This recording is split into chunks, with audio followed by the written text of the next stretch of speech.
I've been thinking, how do the laws get found when they don't know where to go?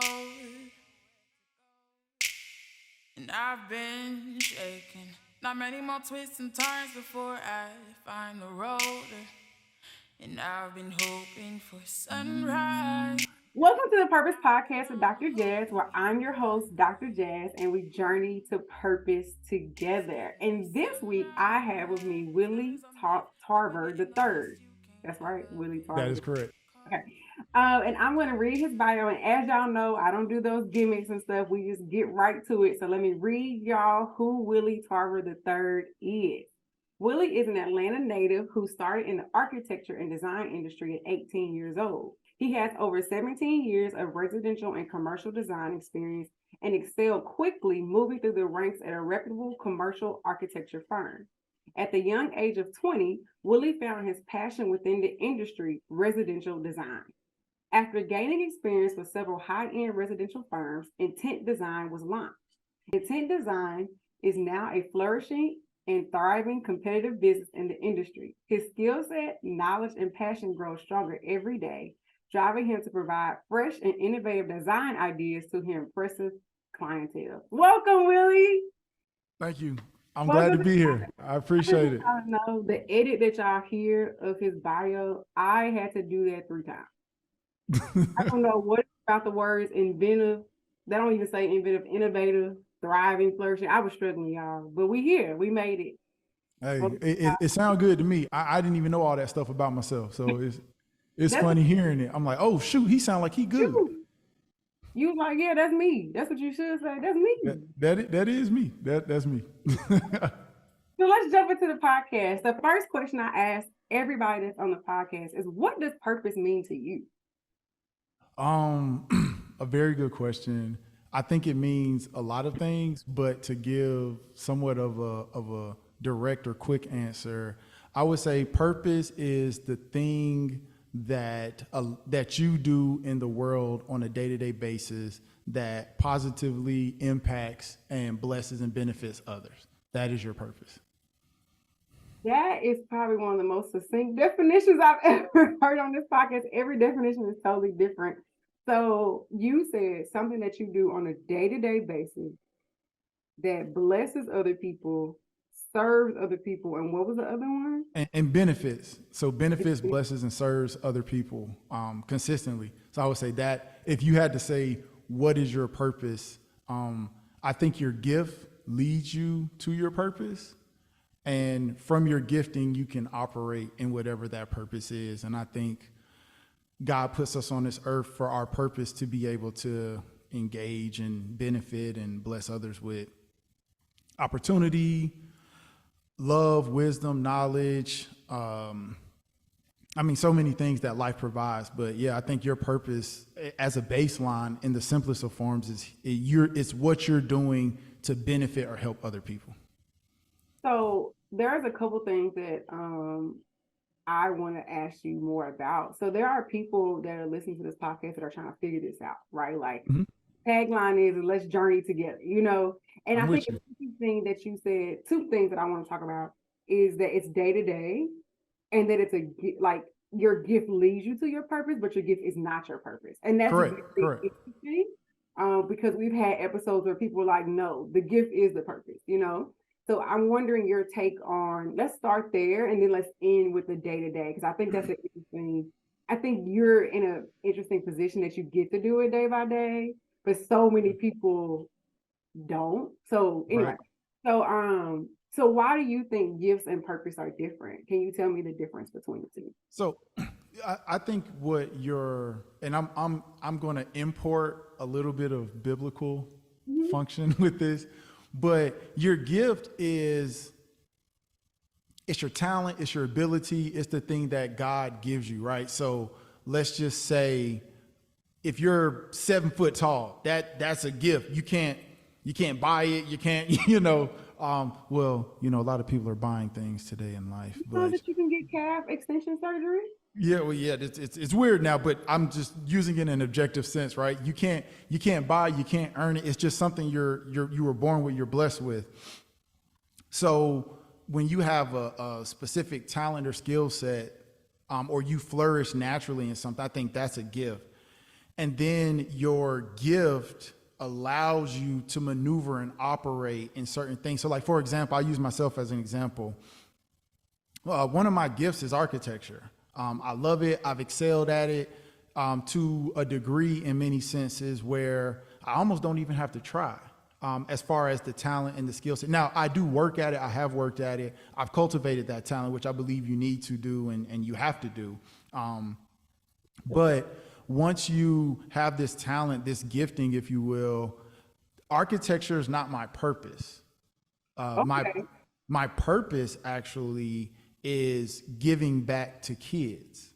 So my gifting or my talent allows me to, so if you look at it in a process perspective, being gifted with the knack for design and architecture, that allowed me to start my own business. Well, having my own business actually allows me to have a lot of free time on my hands and be able to navigate and negotiate my schedule so I can do what my purpose is, which is give back to the kids or give back to other people. So there's been different people that I've been involved with that basically my talent or my skill set has allowed me to become purposeful in other people's lives. And so I think that's what your gift allows you to operate in that purpose. And I know some people, and I wouldn't say it's a guaranteed standard. I mean, for some people, their gift may be their purpose.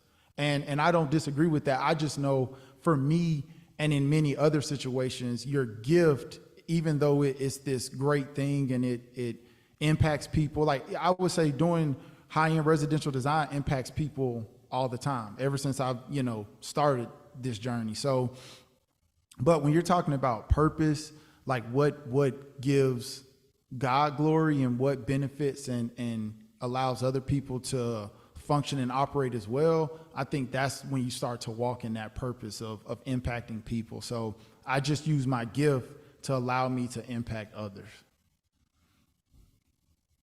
Okay. No, I'm just processing because I do want to go back to this day-to-day point because when I said you are blessed to do this day to day, I assumed architecture was your purpose. So my bad, right? No. I assume that intent design was the purpose. So it's even now I'm even more curious of why you put day to day in your definition. When are you doing your purpose every day? Are you operating in your purpose every day? Yeah, pretty much. I have with a very good friend of mine that I grew up together, Gerald Griffin and his wife. We all have a track team that works. We operate this track team basically 11 and a half months out of the year. And basically we've been able to work with kids on a pretty grand level, having kids perform in world championships, U20 national championships, USA national championships. And so the gift of being able, which I would say one of the biggest things is, since I own my own business, I'm able to take off when I want to. And so being able to have excelled in the field and in the profession to the point where I own my own business, I don't have to ask people for time off. And when you're working with kids, you need a lot of time off. And so I can navigate my schedule. So if we have early practices or things like that, I don't have to answer to anybody, technically, right? I can just, if I need to get off at 2:00 that day, I can get off at 2, go work out with my kids, train them, do all of that kind of stuff, and then come back to the office at 7:00 or 8:00 at night and continue to work if I need to, where that type of schedule wouldn't be conducive at a traditional or normal firm, just because of what's required and what you have to do on a consistent basis. So day to day, whether it's giving something to somebody, whether it's my time, energy, wisdom, love, help, assistance, anything, as far as kids are concerned or people are concerned, I would say I definitely operate in that pretty much day to day. I mean, even if it's giving somebody $1 on the street, that dollar was made from my gift and my talents. And so it's the purpose of being able to accumulate, whether it's, again, wealth, whether it's knowledge, wisdom, or whatever, it's meant to give and share to others. So I would definitely say my gift allows me to operate in that purpose of giving back, helping people, operating or trying to show people to the best of my ability what it is to be a goodly man, godly man, if you will, and trying to show the world or be different than what the world typically presents or shows or operates in. Let me tell you, this podcast is about purpose, but I'm so interested in, because I wrote down second nature because I like to take notes because, conversation goes everywhere. But again, when I wrote down second nature, you were talking about architecture, right? Yeah. And you have been clear, which is a blessing. So I do want to make known that it is a blessing to know your purpose and to operate in it. People go their whole lives without doing that. Right. So because you are clear that architecture is your gift and your talent, and I would like to say the vehicle that you use to pursue your purpose, right? Exactly.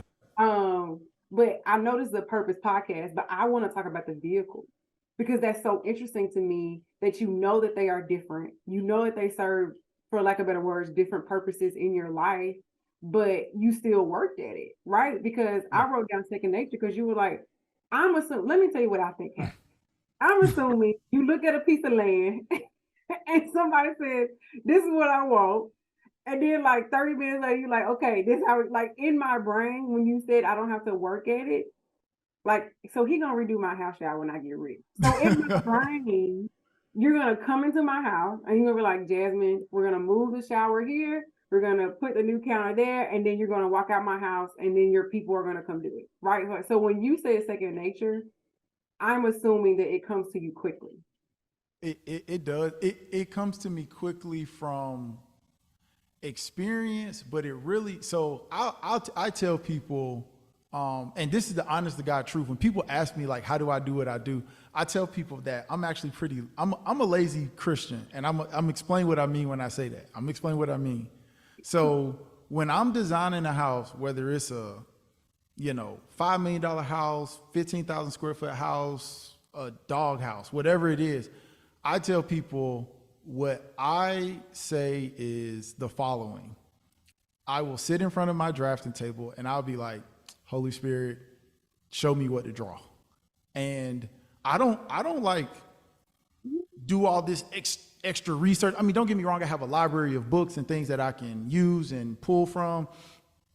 But every house that I've done, I just will sit there and be like, Holy Spirit, God is called the master builder, right? So I'm like, well, clearly you know how to build better than me. So in that sense, I'm lazy because I don't try to use brain power where it doesn't need to be used. So I'll sit there, ideal pop in my head, and we'll go from there. And so I think that's why I say it's a gift, because grace is a gift. So it's something you didn't work for, you didn't earn, you didn't do anything to get it, you just got it. And so it's a free gift. So I just try to use the gift that God's given me and say, hey, you gave it to me, so help me operate in it. And like I say, it doesn't go without to say that I haven't cultivated a gift and exercised it and things like that. But in many respects, you are correct, but not for the reason because I do it, but because I just be like, all right, Holy Spirit, what we do? And he'd be like, oh, here it is. And I'm like, bet.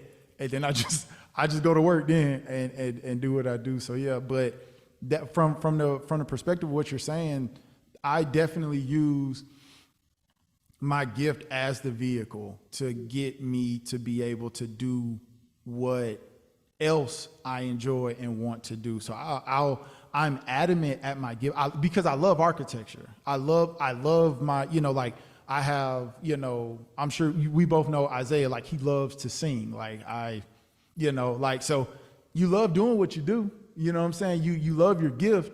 It's just my gift isn't for me. It's not the purpose in which I do it. It's the purpose of me doing these things is not to be like, ooh, look at me, look at the house I designed. The purpose is to, create relationships, generate income, and then so I can use and leverage those things to start really impacting the world, right? So like for me, a house lasts a long time, right? Like my children, I don't have any, but my children would be able to be like, I could like drive them through Georgia or Tennessee or North, be like, look at what, Pop did this back in 2008, you know what I'm saying? Like, oh shoot, Pop, you did that. Like, and so it can last for a long time, but I think legacy with people lasts longer, which is why I'm so interested in dealing with kids. And I think God showed me the purpose, not from my own, cause I'll be honest with you, I ain't want to fool with kids. Yeah, I look, I'm be honest with you, like in my like list of life, children was giving back to kids was not part of it. Like I was like, I'm about to become a dope architect, make this money, live my life, and start a family, go to sleep. Like that's it. And God but he showed me like, hey, that ain't what I need you to be doing. So when you look at impacting kids, helping kids get into college and things like that, that lasts way longer than a house ever could, because those same instructions, that same tutelage, that same philosophy, ideology, wisdom that you import into children or into young adults, they take that and carry that to their kids. So it lasts way longer than a house ever could. And it's a larger impact. So yeah. That's what I use the gifting and the architecture to impact kids for, I want to really leave a legacy, here on earth. So, yeah. I was listening to, I don't remember, my friend goes to Gateway Church. As an aside, Isaiah is our mutual friend who he talked about in the thing. So people know. Well, they like, who is Isaiah? He just threw out. And y'all should go listen to his music, Isaiah Freeman. Just Google him. Oh yeah, Isaiah Freeman. He's you ain't gotta pay me for this, Isaiah. Yeah, best cat out here, man. Y'all need to listen to his stuff. Right, so Google Isaiah Freeman and listen to his music. But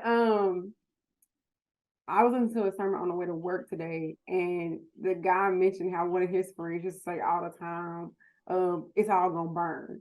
Right. So they'd be like, man, look at that nice house, and like his friend like, it's all gonna burn. To your point, in that like these physical things will be gone, right? In the second come, not the second coming, Lord Jesus. When God comes, it's all gonna be gone. And it really put a lot of perspective on things like that. I'm not sure, because my house need help. I'm with you. Okay, but these things that I want to get done today, like on my way to work, literally I'll let them go, right? Because it's all gonna burn. Yeah. And that what matters is what you're talking about, like leaving a legacy with children. So can you tell me about, since you said I wasn't trying to fool with no kids, I wouldn't worry about no kids. So how did you get to the point where you run an 11.5 month program? Like, tell us the story. How did you get here? So I was in North Carolina working the whole nine, and then I moved back to Atlanta somewhere in like 2014, 15, something like that. And again, working at firms, doing my thing, just living life. And a friend of mine told me that, like, hey man, you need to start, you need to help me out with he had some kids that he just coached. He didn't have a official team. And so me and my good friend me and Gerald, we both kind of moved back to Atlanta around the same time, and we both started helping out our friend Simon with these kids, kind of like a couple months out the year, nothing serious. But if I'm honest, my boy Gerald, he would do spring and summer track. Because he has kids and stuff like that. So he was coaching spring and summer. And he was like, hey man, come out, man, we can use you, this kind of thing. And in the same time, I was separately literally asking God, like, yo, what's my purpose? Like what I kind of broke down, if you will, and was like, yo, I'm gonna give up on what I want to do. I'm gonna be submissive and do what you want me. So I was like, so in saying that, I was like, well, what do you want me to do? And then that's when my boy hit me. Gerald was just like, hey man, I could, use you over here, with these kids. And I mean, when I say it was like a glove, like, I mean, it fit like, soon as I got there, it was like it's like I've been doing it, forever. And then one thing led to another, and he and I started our own track team, and it's been extremely successful. I mean, we've really been able to change kids' lives, their trajectory, what colleges they can go to. You know, from a educational perspective, we've been able to greatly impact them. From a athletic perspective, we've been able to greatly impact them. And so, and I ended up loving it. Like, that's how I knew it wasn't me. It was because it was just something I never wanted to do. It was never on my radar. But man, like, it consumes me. Like, I love doing it. I love being with them, being out there, just being able to impart certain things to them and give them life perspective and, you know, all that kind of stuff. So it's actually pretty cool. So in doing that, it was not something that like, I can't give you the story of like, oh, I always loved kids. Like that wasn't, it's not me. I would be lying to say that was my vision, but I am that now. Like, I mean, I love my kids, you know. So there was a situation that happened up on a UNC's campus with an active shooter yesterday. Mm-hmm. And first thing I was like, man, I got to get to my babies, man. I got to call my kids, you know, make sure everybody's good, you know. So even though, you know, they're in colleges. Say again? Yeah, students at UNC, or are you talking about in general? No, UNC, University of North Carolina. Chapel Hill, yeah. Your track program has produced UNC runners. Yeah. Indeed. Okay, well, keep going. I'll just So people. Okay. Yeah, so I got two of my athletes that go up there that attend. They're both freshmen, and I called them like, hey man, y'all good? You know, everything go there. Yeah, coach, we fine. You know, I talked to them yesterday and today, and I just think those are such impactful relationships. And I think just to know that, you know, you got somebody that if you need, you can call on, that kind of thing. I think that impacts a kid. You're just kind of on a different level, you know what I'm saying? And gives you kind of changes your mindset and your thought as a kid of like, just, you got another person in your corner. So yeah, that's, you know, we got, like I said, we got kids at several different colleges, but yeah, it's one of those things where being able to connect with kids on that level and be able to extend that relationship to multiple kids, you know, so where it's, you know, eventually it'll be 5, 10, 50, 100, 1,000, you know, and you've kind of impacted, you know, this group of individuals and to get them to aspire to do better and, you know, live life a certain way. So, yeah. Yeah, that's dope. So I have a quick question. You ran track or this? Yeah. I ran track. So yes. Okay.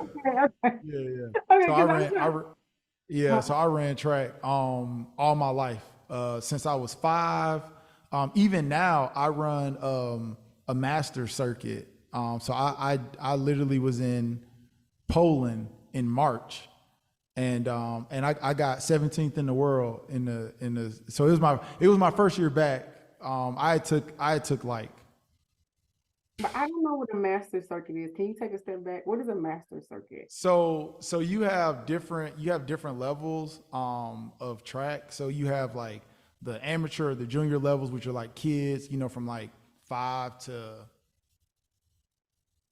18. And then you have like kind of the college circuit. Then you have the senior circuit where, you know, where you see the people with the USA and the Olympics and all that. And then you have the master circuit, which is the same thing, just for 25 and up, I believe. You can like run masters. And so I run masters. Yep. What do you run? Oh, the 60 and the indoor I run the 60, outdoor I run the 100. So yeah. You fast. I can. I just want you to know that in my head, I'm a track star. I'm with you. I'm not. But in my brain, right now, I can race you and beat you. Like the delusion is so high. Like I just want to be clear that it's delusion. I know it's delusion, but I'm with you. I think this is why you have the podcast, so you can share the delusion and you have a supporting cast of people who agree with you. So I'm not mad at it. Without a doubt, I'm like, let's go. Like the competitiveness in me is like, we're great. I'm gonna meet him one day and we're gonna race. Yeah, I'm with you. I mean, we're not gonna race, but I'm glad that you have that in you. I wouldn't.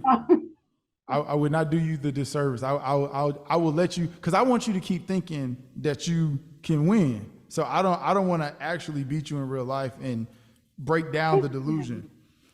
Let me tell you, we're gonna get back on the podcast, but this is the true story. So me and my parents, I moved back in with them before I bought this house for about 6 months, and we would work out at like 5 in the morning or something like that. At our local university, they started having football practice, right? Okay. Like, whatever.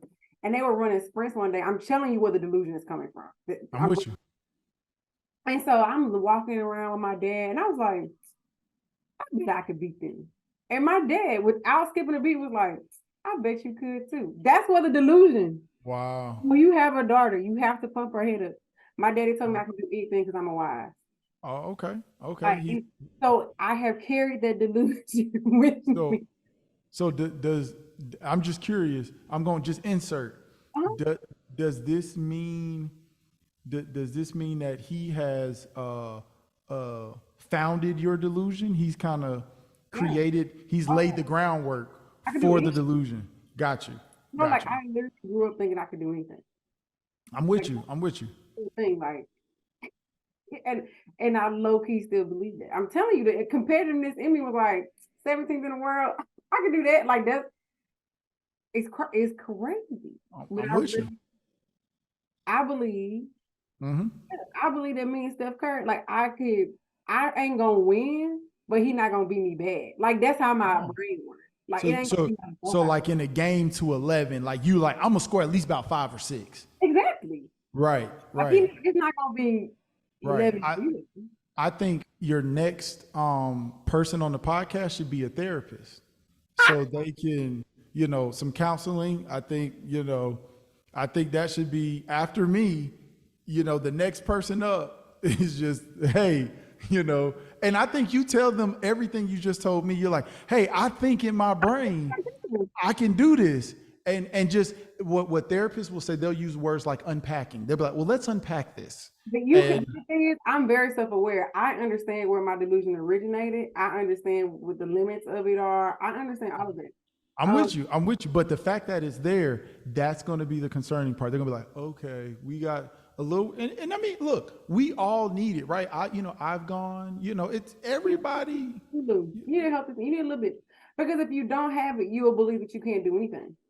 Well, I'm with you. Maybe a little extreme in believing that I can do everything. I'm with you. You need a little bit. I mean, to say though, you would score 5 points against Steph Curry. That's say again? Why wouldn't I? Why would that's a great question that a therapist could answer. That's why we're going to bring this person in. All jokes aside, Willie Tarver III, I am a runner, and I am starting my training next week for my next half marathon. So don't try to play me. I specifically use the example of basketball, not running. I'm just saying I got a little stamina. So you're going to need more than that against Steph Curry. Okay, we're talking about 4-time NBA champion, MVP. I'm getting 4 because 5 would imply that I got a 3-pointer. I got you. So you're going to beat the greatest 3-point shooter in the history of the NBA. I'm not going to be. So sorry. No, I'm not going to be, but I'm going to get 4. You're going to get 4. Once he scores, you're never going to get the ball.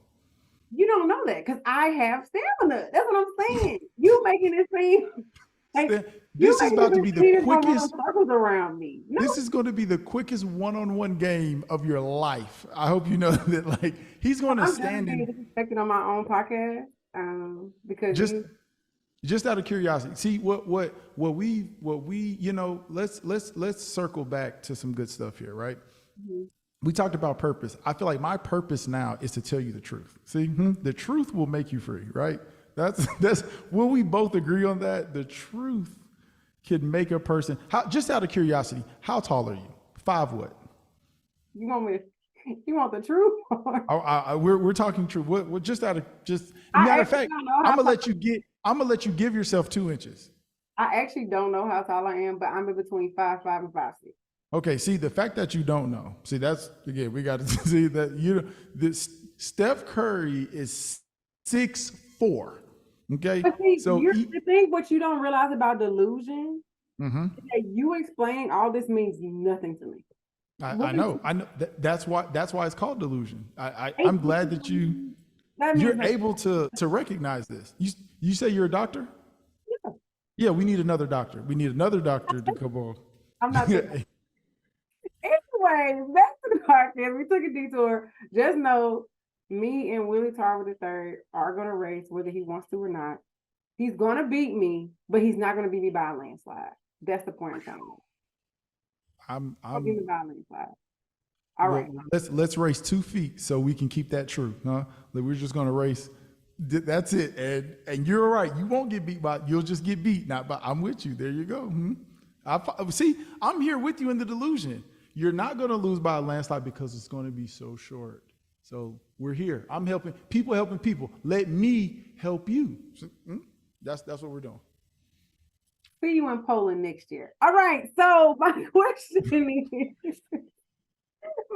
is, you said you asked the Lord to show you your purpose. And I want to know like what led you to that point?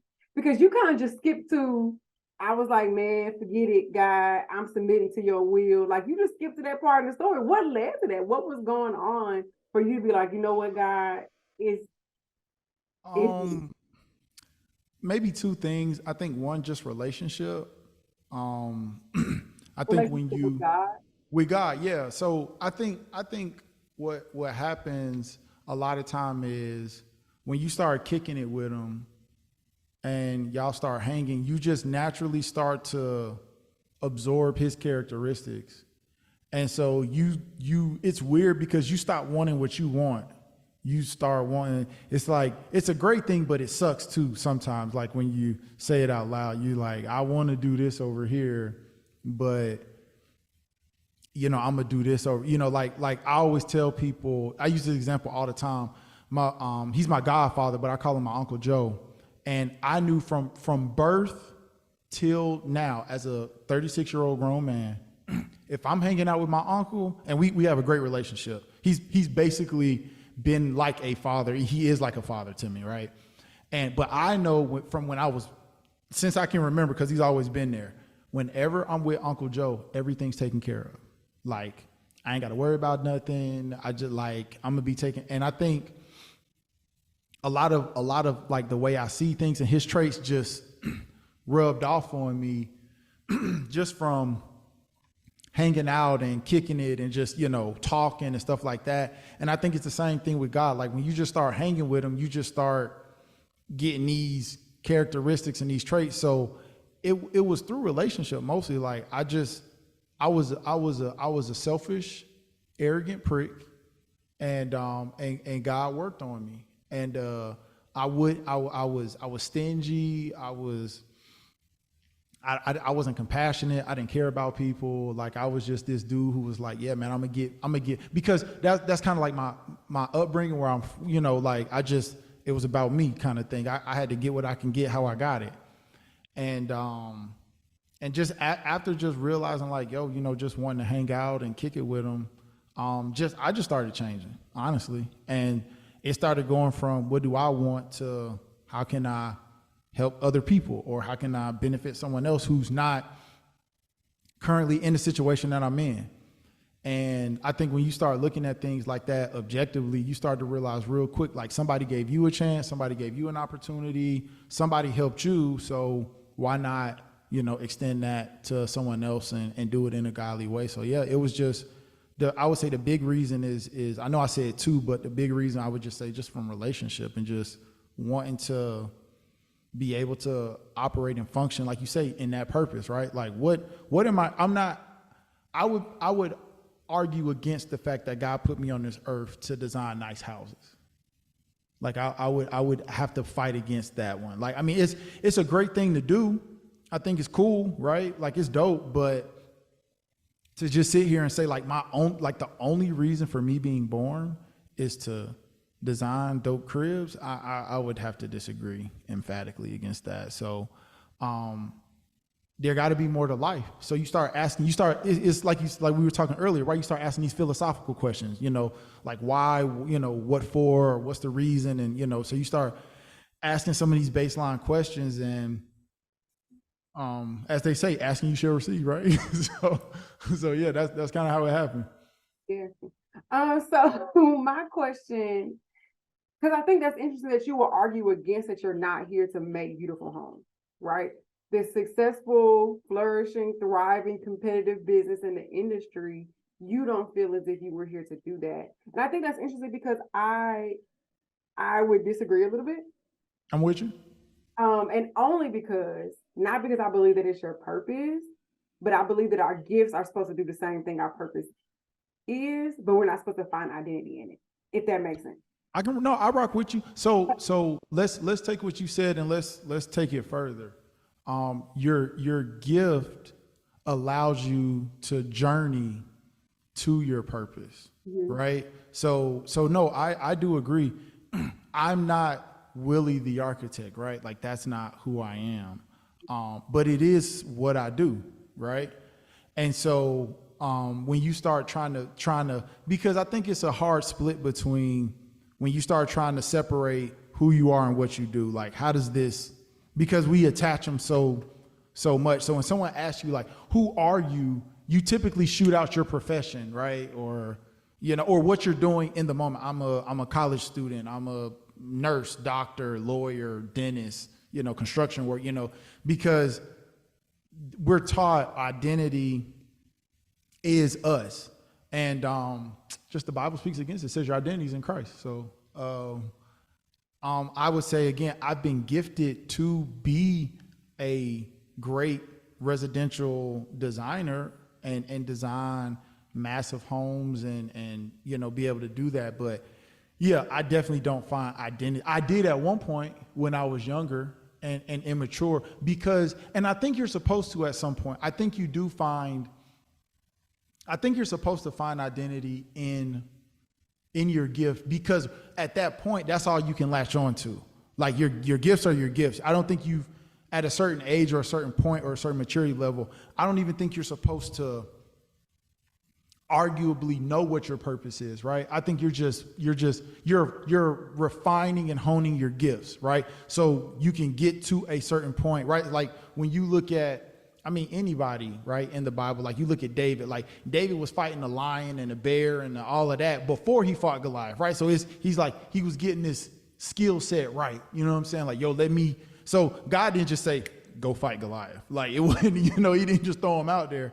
He was like, let's get you through a process. But even David said that when he went to fight Goliath, right? Like, right. Who is this Philistine when I've done this stuff, right? And so it's like, when you look at it, it's the same kind of concept. I think he didn't know what he was about to do, right? Or about to accomplish, or what was about to happen. But there was this refining of skill set. And so I think gift wise, you're refining that gift. You're developing this skill set, whatever these things, these talents are. And then all of a sudden, after you, at the appointed time, then you can start moving forward. So I think and I definitely see that in my life, just because when 5 years ago, 10 years ago, 15 years ago, if I was trying to be able to give back to kids, I hadn't gone through enough yet. I hadn't developed the skill set enough yet. I wasn't able to be at a point that I am now to be able to effectively maneuver in my purpose, right? Now, I will be honest, some of it was me, because I've done some dumb stuff over in life.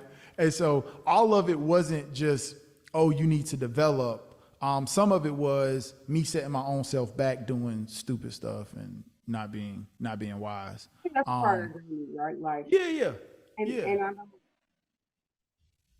for the Christians and the non-Christians, I think that all of it is a part of the journey, right? Right. For Christians, we use that blanket verse, all things work together for the good of those who love the Lord. But for those who are not, right, it still can be intertwined within your purpose. But I think it's interesting that you said, like, the skill set you hone in on in your gift is what you use in your purpose. And I think that's interesting because yours are different. So what skill set are you transferring from architecture to youth development, for lack of. All kinds. What discipline? You need to have it with children, and you need to impose it on children to teach them discipline. Perseverance, again, for yourself and for the child. Just because, like, for example, a lot of times in life now, kids, I mean, I hate to say it, but it's true. Kids they're just weak because the world they can't persevere through nothing. They just give up. If they can't figure it out in 10 seconds, you know, they just, it's too hard. It's like, no, dude, calm down. Like, let's work through this. Let's work at it, and let's get, you know, get to a point. And a lot of times, like, it's, don't get me wrong, everything is relative. I realize that. So to a 2-year-old tying your shoe, right? It's like, oh, this is arduous, right? Like, oh, I can't do it. But to you know, a 50-year-old, it could be, you know, paying bills or getting a promotion, or, you know what I'm saying, like life stuff, or what to do with your kids. You got kids in college, you know, so it's relative. But what I've noticed with kids now is they're not getting that input into them, that perseverance, that triumphing or you know, long lasting or growing or maneuvering or figuring or any of that in society today. So I would say, like I said, discipline, perseverance, patience, right? To design a 10,000 square foot house, it's not, we don't do it in a day, right? I mean, it takes months to design these homes, right? Like I have houses that I started on in 2021 that are in the midst of being completed now. And you're talking about, wow, it's 2023, right? Like, and so you're talking about that patience, you know, that's continuation in something. Financial literacy, money management, how to navigate and organize multiple or masses of people at once, right? So in the business profession, I'm coordinating with structural engineers. I'm coordinating with landscape architects, builders, subcontractors, all these people, kind of this big moving machine. Kids are the same way. You know, you got 5, 6, 7, 10, 15 kids that all need something different, that all function different, that all act different. So people skills, I mean, the list goes on, right? Of how I've had to deal with people that are rude and ignorant, and that'll frustrate you because, Lord, let me tell you, again, I don't have kids. Maybe this is what we talked about, honing your skill set. Maybe this is my skill set for the children I'm about to have. Because kids will try your patience. Like they will. I mean, track coach mode. Yes, they will. Yeah, I mean, you know, it could, but I will say, what your gift teaches you to do is to love through pain and through adversity, because you love what you do. You love your gift. I think your purpose works that out.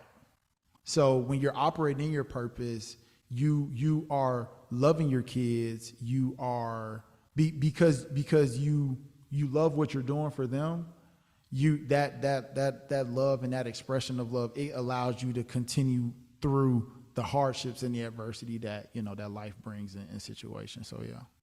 So I asked that question because I feel like that transference of skills. We live in a world where people compartmentalize their lives a lot. Oh yeah. And to know that, no, we are one continuous being, and I'm still in the process of learning that. I am very segmented. Like, I have people, if you email me at the wrong email address, I don't even answer, because you're supposed to email my work email. I don't know what you think you see it, but I ain't gonna answer, you know. Yeah, I'm with you. But I'm learning, and the Lord is teaching me, like, Jasmine, you're one person. Yeah. So the skill set that you learn in architecture can also be used in guiding children, right? That's not my reality, but you get what I'm saying. Yeah. And No, I'm with you. a lot of people are not even comfortable with that, right? Letting Willie the architect even meet Willie the coach. Right. Some people are so segmented they don't do that. And I ask that question so people don't know, like, you are one being. Yeah. And what you use in this area, because you named off a lot of, like, important things, you know, like those things, you need them when working with youth. Yeah, that was good. No, that's the way it works. So I do it. again, I'm growing in it as well, but yeah, I mean, I realize, again, for me, and I think it applies to others, your gift and your talent and your skill set to it's kind of like having a knife, a gun, a sword, whatever. You have them, right? That's one. You develop how to use them. That's two. And then you apply it if you need to defend yourself, right? So so it's kind of like a 3-phase process, right? So it's still kind of going what you said, like being one continuous being, right? Like it's still you, it's still the weapon. Those things don't change, right? It's just your skill set with them, all right, I've acquired it, I have it, now let me develop being able to use, and then when the time comes, because it's going to come, right? Let me be prepared to execute on what I've been practicing on. So to get good at if you're taking karate or, you go to the dojos and you got people that practice for months, years, consistent practice. And those things teach you, in developing the skill set, you get another skill set, right? Yeah. So that's the cool part. It's like, yeah, I know, karate or kung fu, but I also have now in mastering this thing, I've also mastered some other things. I've mastered self-discipline. I've mastered how to communicate. I've mastered how to engage with others. So in developing this one skill, you start to develop multiple skill sets, unbeknownst to yourself, right? You didn't go in there saying like, oh, I need self-discipline. You may have gone in there saying like, I want to know how to defend myself, or if, somebody wants to whatever, but then you develop these other skill sets where it's like, oh, okay, like I didn't even know I had patience, but from working with, houses and knowing that it takes such a long process and getting comfortable with that process and knowing it's going to take 18 months, 2 years to get something done. Well, now when I import that to dealing with kids, it's like, well, if it takes 18 months to work with a kid for that long, I'm good, because I've developed that skill set. Even though my focus was architecture and design, I've developed the skill set of patience kind of as it's kind of like you got byproduct skill sets that develop, right? So I think that's what ends up happening. And you said that there were 3, like you acquire the weapon, you learn how to use the weapon, then you execute. And I wonder how many people listening have the weapon that they never learned, or they learned it and they never executed. So Right. what are some things that you can tell people to get from having to learning and learning to executing? Because that was very powerful. Like, yeah. I would say intentionality. The beauty of a gift is it's yours. Again, it's you have it. Everybody has a gift. Everybody, right? So it don't matter age, color, creed, culture, everybody has a gift. So I think once you realize what the gift is, what you're good at. Say again? That, like you acquiring the weapon, is that step 1? Yeah. So, well, I would say I wouldn't even say that as step 1. I would say in order to get from step 1 to step 3 is it would to me it's a mindset, right? So it's you find what you're good at. That like having it, acquiring the thing, it's a mindset, and like, okay, I know I got this. I know I can sing, I can dance, I have a affinity for music. I have an affinity for, design. I have an affinity for construction. I can talk really well. I can captivate an audience, whatever it is, right? Then it's a mind thing. It becomes intentional. Like, okay, what do I do with this thing? I have this thing now. What do I do with it? And then from there, you start to say, well, I could do this. You start basically like what children do, right? You start experimenting with it. You start, you give a kid 5 toys, they gonna connect, they gonna play, they gonna like, what can I do with these things? And then from there, they'll figure out this toy does this toy does that, and then you see them kind of hone in on what they're trying to figure out or accomplish for themselves. And I think it's the same thing with adults. Like you know what the thing is, and once you find that out, it's like, okay, well, how can I hone this thing in, and how can I develop it, right? Like I'm trying to develop it on a consistent basis, regularly, to now because what happens interestingly in life, once you develop the skill, the application is coming. I think most people haven't developed the skill. And what I mean by that is, so a little story about myself that ties in. Say again? They're not ready. Well, yeah. So a little story, which ties into what you just said. So a little story about myself. People used to make fun of me in college and in real world. I would design houses for people that didn't exist. So I would just be at home designing houses, like legit, like just people be like, oh man, look at that. That looks dope. Who's that for? I don't know. Like not for anybody. And they'd be like, dude, like, what are you like? And they were like, this is the stupidest thing. Like what's wrong with you? Like because it sounds weird, right? It's like, who designs homes for people who don't exist? But that's what I would do.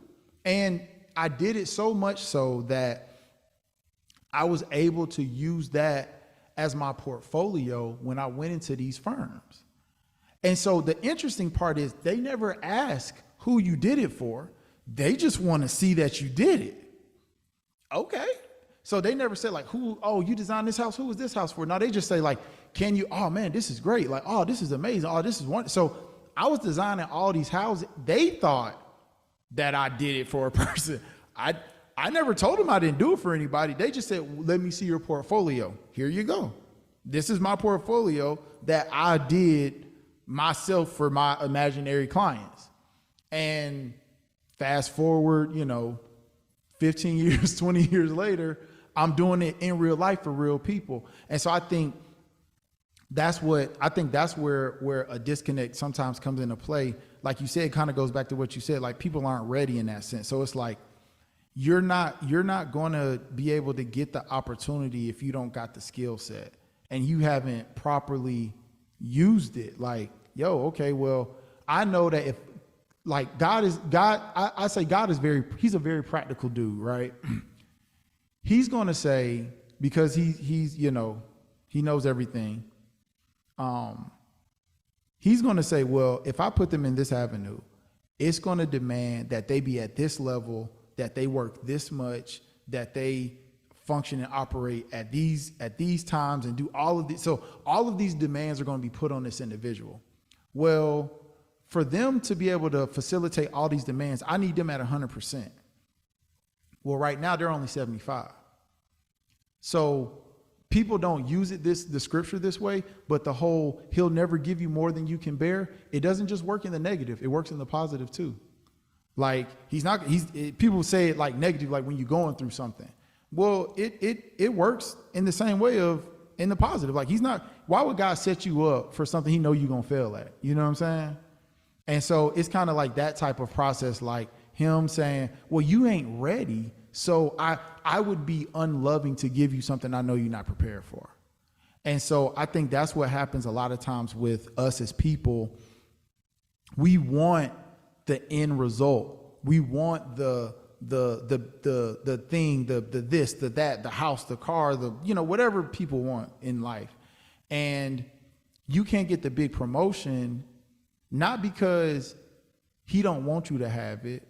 And again, there's other things that operate in this, but just kind of in an objective sense, it's not that he don't want you to have it. You're just not ready for it. Like I remember looking at certain homes and being like, dang man, like why can't, like that should be me.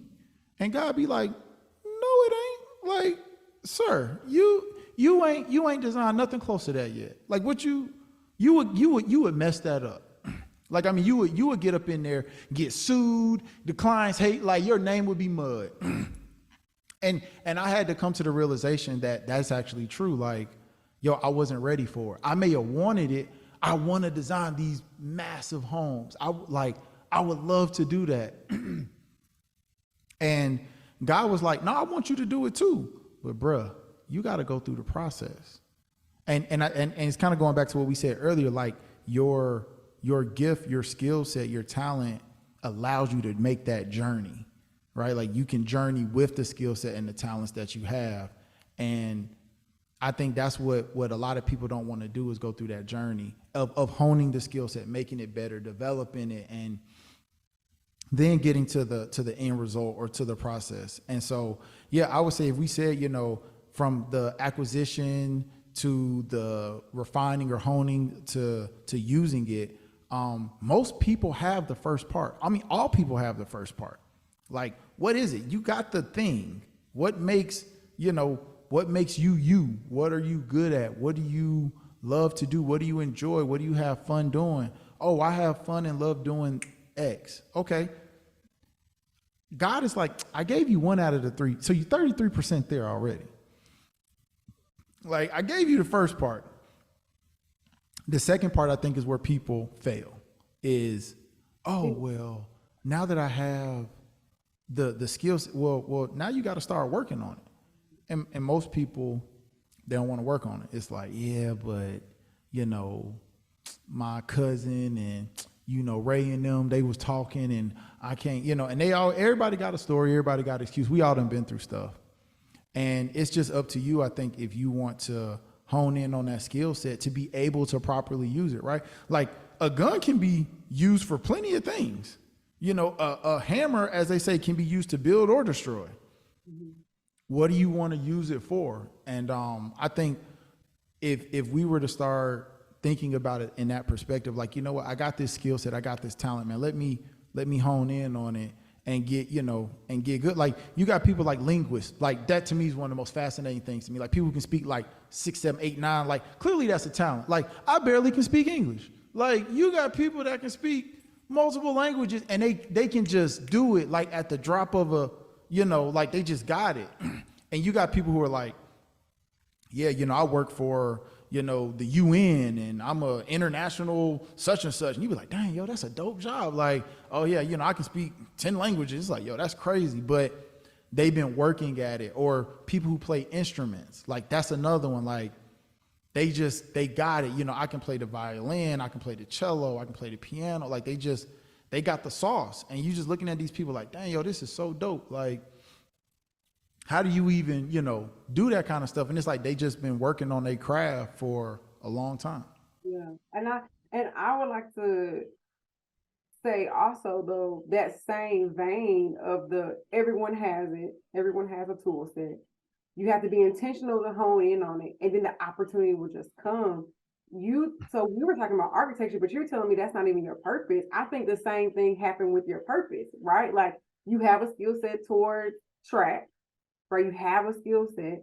You kind of honed in on your coaching with helping your friend, and then this opportunity came to do it full time. Because when you first started, you didn't even like kids, right? So if the Lord was like, hey, I need you to do this full time, you would probably be like, nah, I'm just helping my little friend now.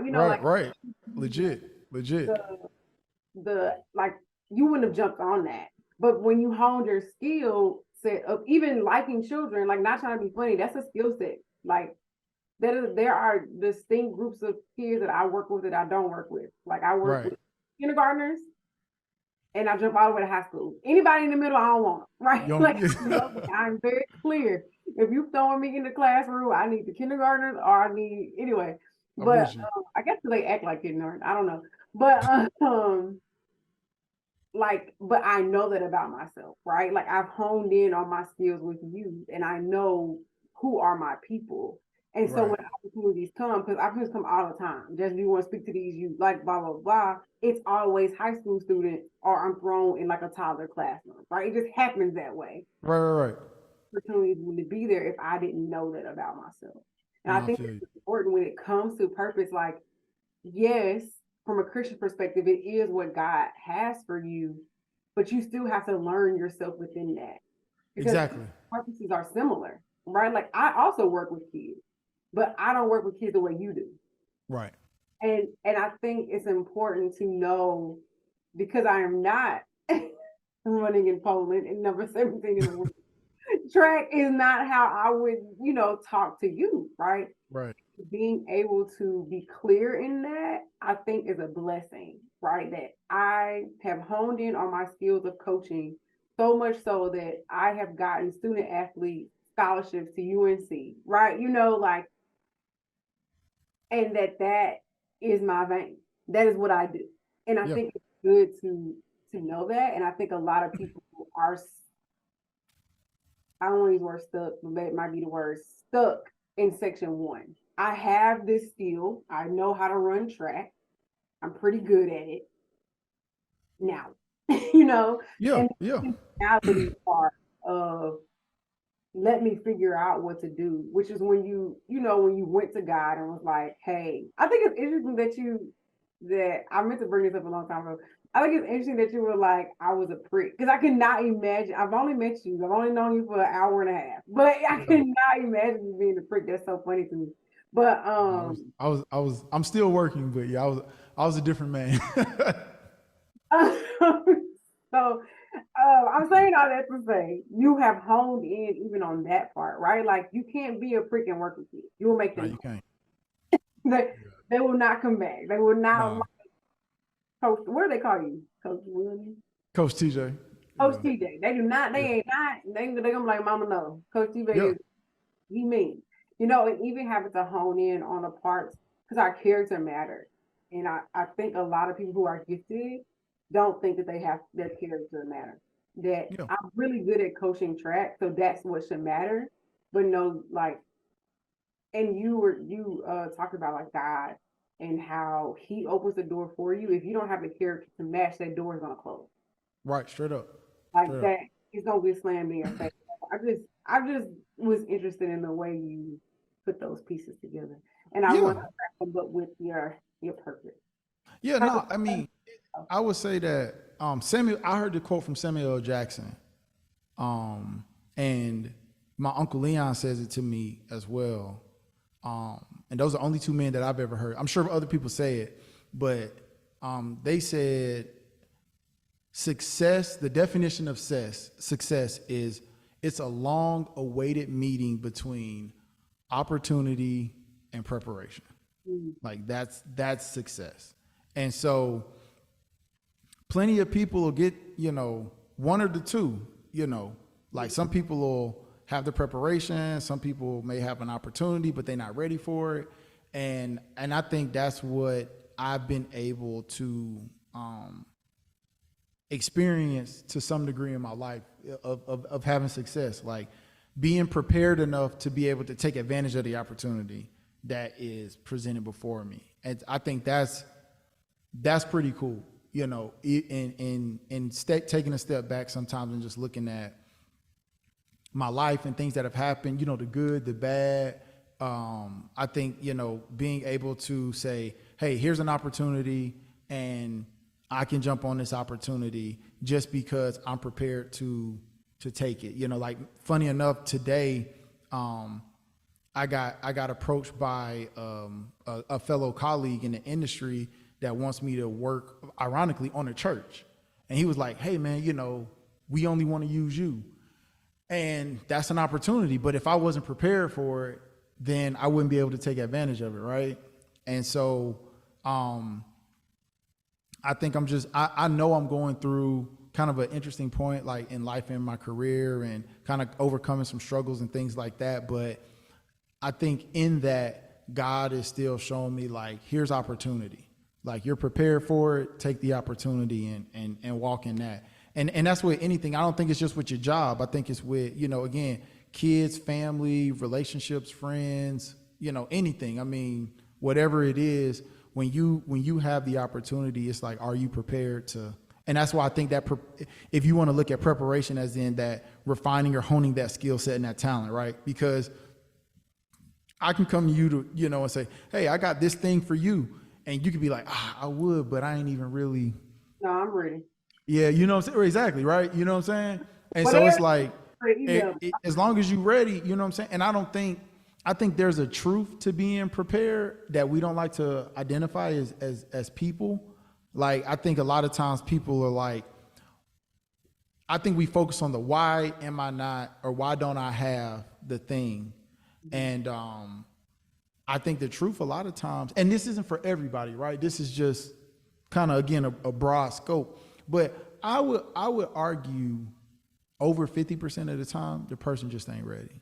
They just not ready for the thing. And not ready could mean something on different levels. Like not ready is in like, hey, you still got to go through some things, you know, you still got to build up. Or not ready is in you just ain't been doing nothing. And I think that's a lot of people. Like when you ask people like, well, what are you doing? And most people are just like, I mean, well, you know, and most people aren't really doing the things necessary to be prepared for the opportunity. And so I know a big thing, and this ain't even just no Bible stuff. This is just like a life principle, right? Like this is just life.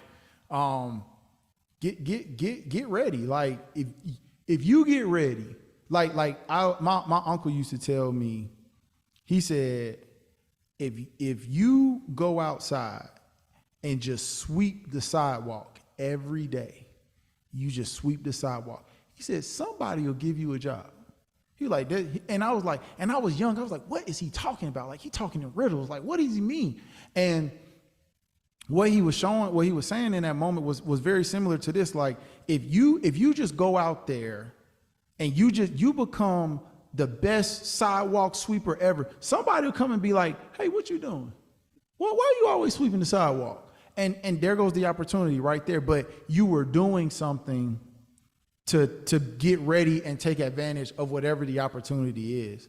And so I think that's like when you're talking about being able to fully operate in your gift and your purpose, right? Like you need both. You gotta exercise that thing. You gotta work that thing out. You can't just sit here and just be like, oh well. And that's to kind of tie it all in. That's the biggest thing with children.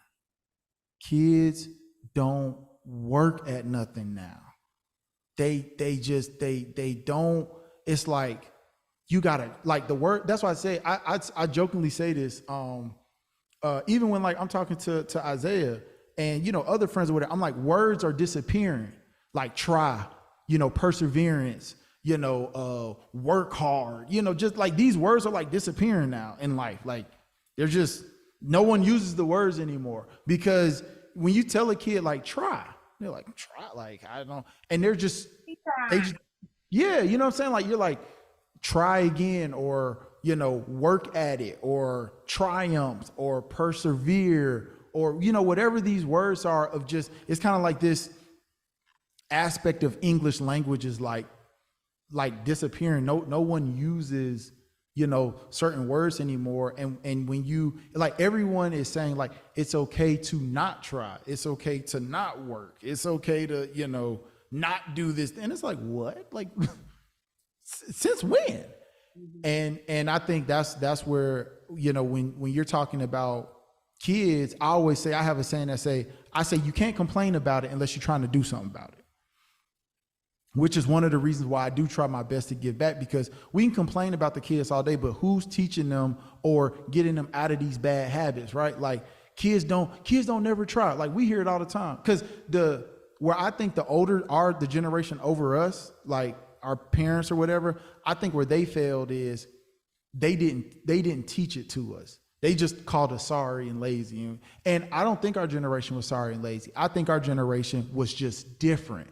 We were like that entry to like technology and stuff. So we were simplifying and finding out different and easier and more efficient ways to do it. So old people was used to rotary dial phones, like where you gotta, you know, and they like, y'all ain't doing, and we're just like, push the button. We're like, you ain't got to do all that. Just say, call mom, and right. The phone will do it for you. And old people like, no, that ain't y'all over here.